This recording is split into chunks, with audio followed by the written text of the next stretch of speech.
nevím, třeba ten Edo, nebo Lukáš se jmenoval, myslím, že Lukáš se jmenoval, taky prostě úplný ignor. A člověk by chtěl jako něco víc, třeba, nevím.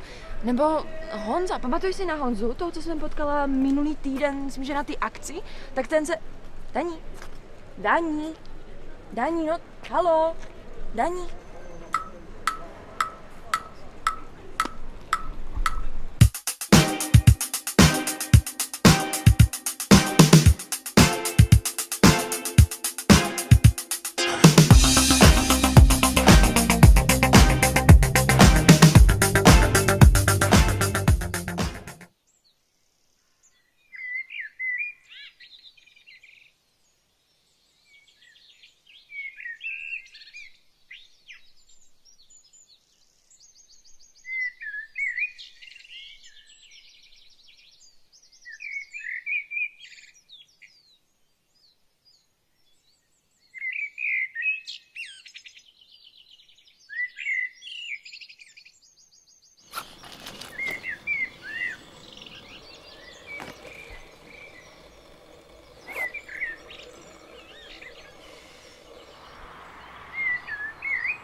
Víno.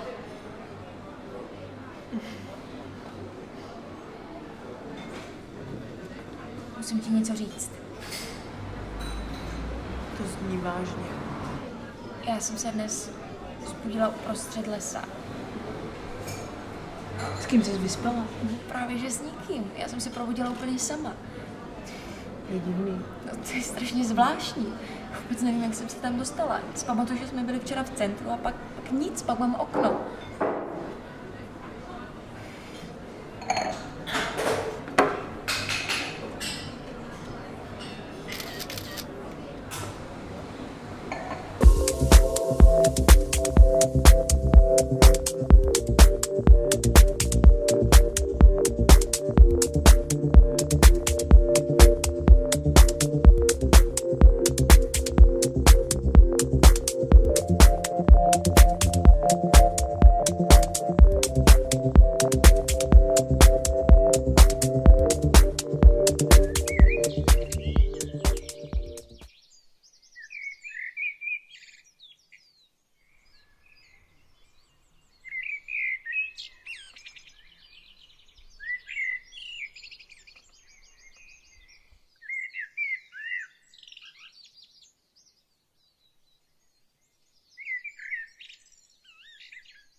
Daní, prosím tě, já jsem se dneska znovu odtla prostě ráno na nějaký louce, já si prostě vůbec nevím kde a já už si připadám úplně z toho jako makor. Nepamatuješ si, s kým jsem včera odcházela?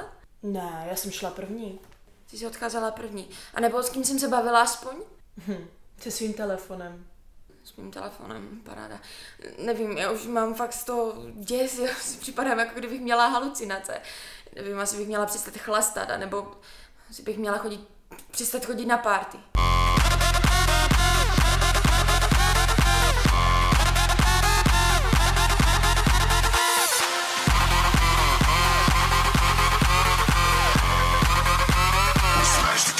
Turn up the speakers.